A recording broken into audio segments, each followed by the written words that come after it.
This is the WMSC interview of Rigor Mortis and Warbeast singer Bruce Corbitt by Nick Perkel at the Starland Ballroom in Sayreville, New Jersey.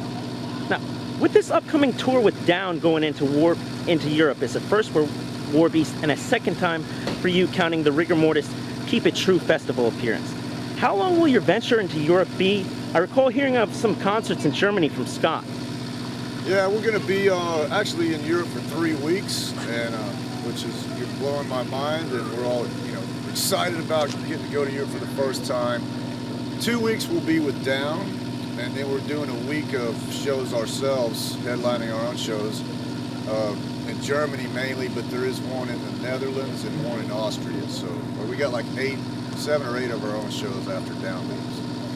Are you still trying to add more dates, like maybe getting into some of the Scandinavian countries, like maybe Norway, Sweden, and Finland? I think they've already filled in the last couple of dates. I think that Netherlands show, the one that we're doing like November 3rd or something. And so they've kind of filled up all the dates we have available because we got a flight to catch, like right after that last show. Now, with you appearing at the Keep It True Festival in Germany with Rigor Mortis in '09, and Joey, your drummer, going out with Hank Williams III in Europe this year, what types of advice have you and Joey given the rest of your bandmates about touring Europe?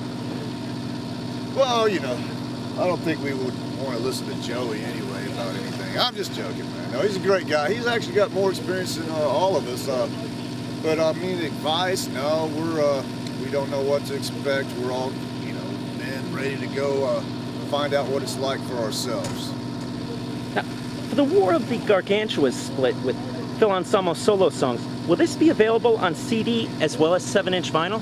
That's what I'm hearing, yes. And of course, you can download it off of iTunes and stuff like that. But yeah, we're looking. I just saw the artwork for it recently, and it's going to be pretty funny when everybody gets to see the artwork. The front and back cover is actually members of, Warbeast and Phil's solo band, like as Gargantuas or, Doctors and all this from the old movie, kind of take off from that. Now, what were your favorite songs to record from the new albums by Rigor Mortis and Warbeast? With Rigor Mortis, definitely one that I wrote about gladiators. It's called Ludas Magnus, and it's like our first time we ever did like an epic long song. It's like 14 minutes long. The first half is a, Scotia. I think you got a question coming up about an instrumental, but yeah, the first half is a Scotia instrumental called Sacramentum Gladiatorum, and then the second half is Ludas Magnus. I'm really proud of that one. That's the one I'll talk to you more about in a minute. And then I guess Casey wrote one about the atomic bomb called Reign of Ruin. It's really cool. And another one, Flesh for Flies, which is about a Chainsaw Massacre 2. And then it's Warbeast. I love this one. It's about gargoyles. It's called Nightmares in the Sky. I love that one. This one I wrote kind of tribute to my brother who I lost, several years ago, and it's called Nameless. I'm actually proud of every song from both new albums, so there's a couple right there for you. Now, personally, with your recent shows, like I saw Nightmares in the Sky at the Philly show, personally, that's my favorite of the new songs. Can you tell me a little bit about the history of how this song came to fruition? Yeah, of course. Scott Shelby took on the bulk of the writing, the music on this new album, and then when he started playing the new riffs for that one, it just blew me away, and I was immediately like, man, that needs to be starting out the album. And I just started hearing some stuff he does in the song, and it's reminded me. I got the images of gargoyles and stuff. Where we record at Phil Anselmo's studio, and at his house, and where we stay, he's got gargoyles all over the place. So I decided to finally just write my own song. And what's weird is I was doing research on the gargoyles, and I looked stuff, and I saw someone say Nightmares in the Sky, and I went, man, that'd be a great title. Comes to find out, there's an old Stephen King book out there from like the 70s that's based on like gargoyles, and it's called Nightmares in the Sky. But that ain't where I actually got the title. I found out later that was the title of the book, so I thought it was appropriate. Now, do you find that ideas for composing lyrics come to you more in certain geographical places than others? Well, Usually I just sitting there like on my computer or walking my dogs, and I'm just trying to write songs, and I'm trying to come up with new ideas and stuff, and take a couple of bong hits or something, and put on my headphones and listen to the music and wait for it to come to me. It's hard to force creativity like that. It's you know, so sometimes it's just like, man, I sit there and I gotta write these songs and I just can't get anything. Then like out of nowhere, all of a sudden you get this brilliant creative moment where like in 30 minutes, something that you've been spending 2 days on, it all just happens, you know. So that's the way it is. With the new Rigor Mortis album, can you update me on how the mixing and mastering is going on the album, and when you expect a release date for CDs and vinyl? Yeah, I mean, of course, everybody got busy after we recorded it. Them guys had to go rehearse for the Ministry tour, Casey and Mike, of course, and then they were gone a couple months, and now here I am out here on the road touring. So when I get back, we're going to start rehearsing all these new songs and prepare to play them live and start mixing them. We're going to probably play December 1st, and then December 22nd, they're going to play for my 50th birthday. I'm hoping we'll have it finished mixing it by the end of the year. And we don't have a date yet. I mean, we know it'll be 2013, which will be the 25 years since our debut album came out. So it's kind of appropriate to be like 25 years later that this lineup finally puts out another album, man. But I can tell you the name of tell me the name. Yeah, the title of the album is going to be called Slaves to the Grave. And that's actually one of the songs on the new album is called The Infected, you know, and that's just one of the lines in it, Slaves to the Grave. That's what we came up with, man. So, like, just wondering, if you could become a zombie, what do you think would be more awesome? Like the 28 Days Later zombies, or like the George Romero and I guess Lucio Fulci type zombies? Well, as a matter of fact, the song I just mentioned, The Infected, is based on the movie 28 Days Later and 28, you know, so that's gotta be it. We'll be like that. So, you know, we got a song coming out about that movie, so I'm going with that. Now, I see the new Warbeast website is up and running with new information as of last month. When do you expect to see the Rigor Mortis website up and running? Casey's usually been in charge of our websites and stuff, and the merch and everything, the business part, a lot of Rigor Mortis. So I really can't say. I know we've talked about it. We'd like to get another official site out there, but I really don't know, man. I assume when you release the new Rigor Mortis album, you'll also re-release the self-titled Rigor Mortis album?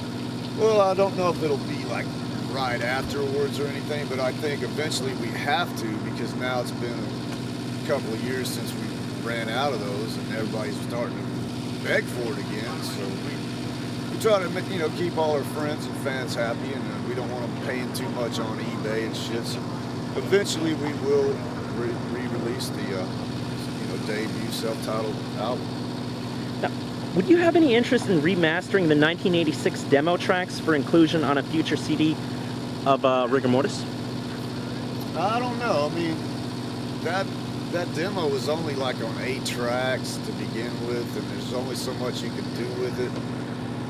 That demo did a lot for us. It helped, lead to us getting on Capitol Records and everything. But it's, I don't know. It's a long shot that it'll ever come out on anything.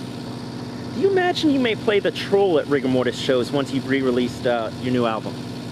That's probably the only only song from back then, and from the demo and all that era that's not end up, coming out on a Rigor Mortis album eventually. I don't see us ever playing it, because right now we played those old songs so many times as it is that we're excited that we got this whole brand new album of songs that we can start playing, live. What emotions of yours do you find most profitable for writing lyrics for both bands? Well, I don't know, man. It seems like you're in a fired up or pissed off mood or something, it's like, it's easier to get lyrics out, or you just want to do it or something, so I don't know. I think that is, I'd have to go with, pissed off. Like, I seem to write better when I'm pissed off. Do you ever have dreams about some of the lyrics you came up with for these new albums? I don't really have dreams about them, no. I mean, there's been some weird things going on where, you know, like I said, the gargoyles thing. Well, then, you know, I might dream about gargoyles one night, but it ain't really like my song, or, you know, it's just there'll be gargoyles in the dream. But you know how that is. You know, dreams are fucking weird. You never know what's going to happen, man. Have you contributed or have plans to contribute any lead, backing, or guest vocals to any albums in the near future? Oh, I get asked to every once in a while. They just usually never, you know, never happens. But I'd always be happy to if someone wanted me to. Al Jourgensen, the singer of Ministry, provides a speech as the intro to one of the songs on the new Rigor Mortis album. Please go on about how long this was and what the major message of what he had to say was. Actually, the song I talked about earlier, the Ludas Magnus song, that's the one I got Al to, you know, do the introduction. And he actually plays the role of the trainer of the gladiators. So that's what he's doing. The gladiators are arriving, and he's like breaking them in and giving them the how the rules are going to be, and that's what his part is on the song. And you know, he makes them do the speech, the oath of the gladiators, the sacramentum gladiatorum. He did a great job. I was like, hey Al, you want to do this? And I wrote it down, and he came out the next day, and in one take he did it. It's perfect, man. I love it. Have you or your management spoken with other bands to plan the upcoming Rigor Mortis tour to promote the new album on 13th Planet Recordings? There's so many bands we'd like to tour with and that we've talked to, but nothing is set up or anything. Our main goal is to, you know, finish that mix and get it out. Get it. We haven't even decided or, you know, agreed upon a deal with the label yet. Still need to do that. If we have to release it ourselves, we will. But I think once that album does come out, you can see Rigor Mortis out there on the road with some bands that we are tight with. Did you record any tracks or license them to any soundtracks, somewhat like how Foaming at the Mouth was on the Decline of Western Civilization, the Metal Years soundtrack? No, we haven't, but you know, that stuff just kind of happens. Like sometimes they contact you. I mean, the Foaming at the Mouth just happened because we almost got to be in the movie, but we couldn't at the time. But then they wanted it to be on the soundtrack. Same thing like with Mr. Nanny and Foaming, you know, at the Mouth, and that we were contacted. So you don't really plan that stuff out. Like, you know, I mean, there's several songs I think, wow, this would be great for, hey, Spartacus, you know, the song I wrote, you know, something like that. It would take us probably trying to pursue it if we really wanted to do it in advance. So I think it'll just be something if down the road somebody contacts us and say, hey, that one song, you know, Infected or whatever, man, we'd like to use that in a movie or something. Are there any songs for either Rigor Mortis or Warbeast that you were recently composed or in writing stages that you're saving for future albums?